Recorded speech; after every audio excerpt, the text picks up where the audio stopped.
நீங்கள் பார்த்து கொண்டிருப்பது நியூஸ் 21 செய்திகள். தமிழ்நாடு செய்திகளை உடனுக்குடன் தெரிந்து கொள்ள நியூஸ் 21 செய்திகளை பாருங்கள். தர்மபுரி மாவட்டம் பாலக்கோடு அருகே வெலமாரணஅள்ளி கிராமத்தில் மாற்றுக் கட்சியினர் கொங்குநாடு மக்கள் தேசிய கட்சியில் இணையும் விழா தர்மபுரி மேற்கு மாவட்ட செயலாளர் ஆனந்தகுமார் தலைமையில் நடைபெற்றது.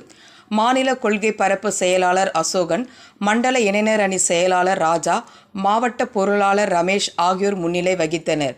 இந்நிகழ்ச்சியில் பாலக்கோடு, மாராண்டஅள்ளி, வெலமாரணஅள்ளி உள்ளிட்ட 10க்கும் மேற்பட்ட ஊராட்சிகளைச் சேர்ந்த 200க்கும் மேற்பட்ட ஆண்கள் மற்றும் பெண்கள் மாற்றுக் கட்சியிலிருந்து விலகி நாமக்கல் பாராளுமன்ற உறுப்பினர் மாதேஸ்வரன் தலைமையில் கொங்குநாடு மக்கள் தேசிய கட்சியில் தங்களை இணைத்துக் கொண்டனர்.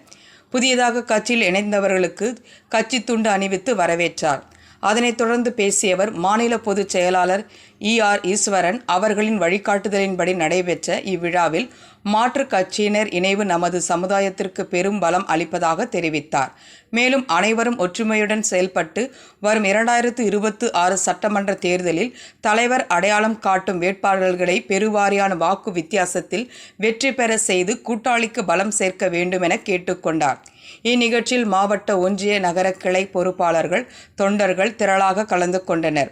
நிகழ்ச்சி முடிவில் செட்டு என்கிற சேகர் நன்றி தெரிவித்தார்.